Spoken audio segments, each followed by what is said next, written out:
Okay, check this out. It was in the early 1990s. I was at a tournament in Manhattan with a buddy who happened to work for Marvel Comics. He was interested in martial arts, so I brought him to this tournament. And I introduced him to Shihan William Oliver. When we walked away, my buddy almost shouted, "Wow! I wonder if he'd let me take some pictures of him.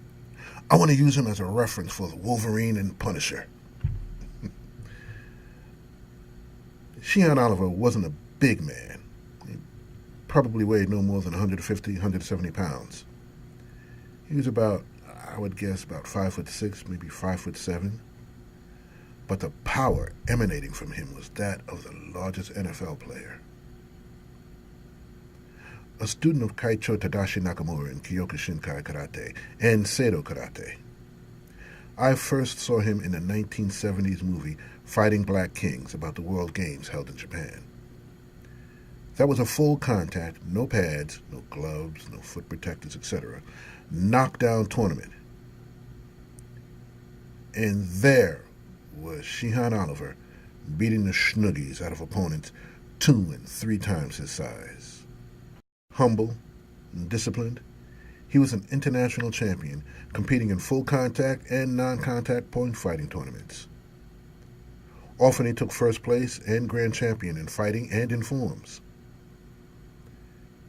He has taught and competed throughout the USA, Canada, Japan, Australia, basically all over the world.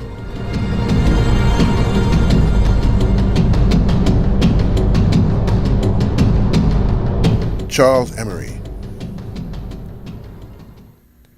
a grandmaster in Tang Soo Do. He is a fixture in the Southern Ohio, Cincinnati martial arts community. He began his training in the 1960s under Grandmaster Kyung-Wan An, a direct student of Tang Soo Do founder Hwang Gi, and Grandmaster Maynard Stanley. Grandmaster Emery has taught in various churches and community centers in the greater Cincinnati area.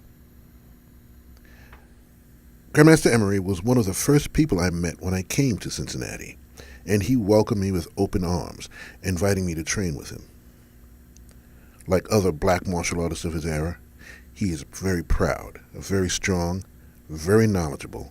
He's an excellent, excellent teacher, and he is very much respected, not just as a martial artist, but as a man as well.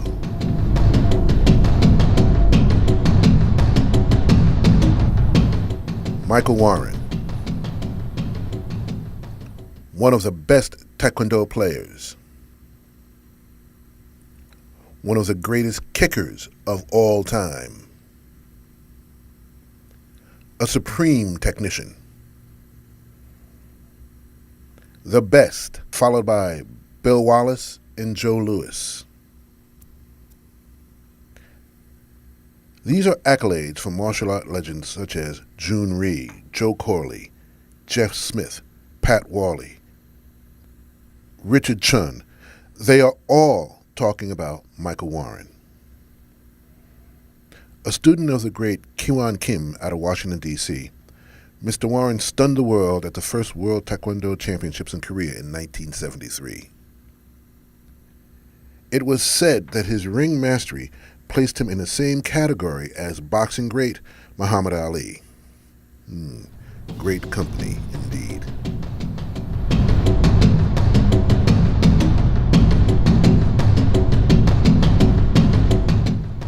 Woodrow Fairbanks. I've said this time and time again. I've been extremely blessed in my martial arts life and career. Starting with Kuksunim, my teacher, my father, Kuksunim, Grandmaster Yum Kinam, and his brother, Chung Kwanchanim Yum Kite. I have had the opportunity to train under legendary, incredible martial artists, and some I've mentioned in this program.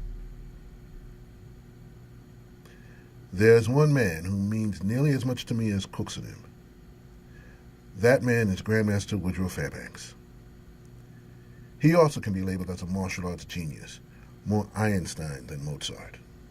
A student of Victor Moore and the legendary old sensei Robert Trias, Grandmaster Fairbanks holds ranks in several different systems of karate and kung fu. He combined his karate, kung fu, and tai chi training into a system he calls Wu Sing Yi. Grandmaster Fairbanks possessed the unique ability to watch any form, any kata, any fighting drill, and then break it down to its various combative principles, and then perform it as good or better than you did. Very active in the tournament circuit in the 1960s and 70s, up through and including this year, often taking first place in grand championships in forms, fighting, and competing against such people as Bill Wallace, Chuck Norris, Alex Sternberg, and others. This list is by no means all-inclusive. There are a lot of other warriors of bronze and fires out there in various cities and communities. In fact, if you know of someone, please feel free to contact me, and I'll tell you what format to send their information so I can put together more episodes featuring more of the warriors of bronze and fire. Thank you, and that's it for now. Till next time.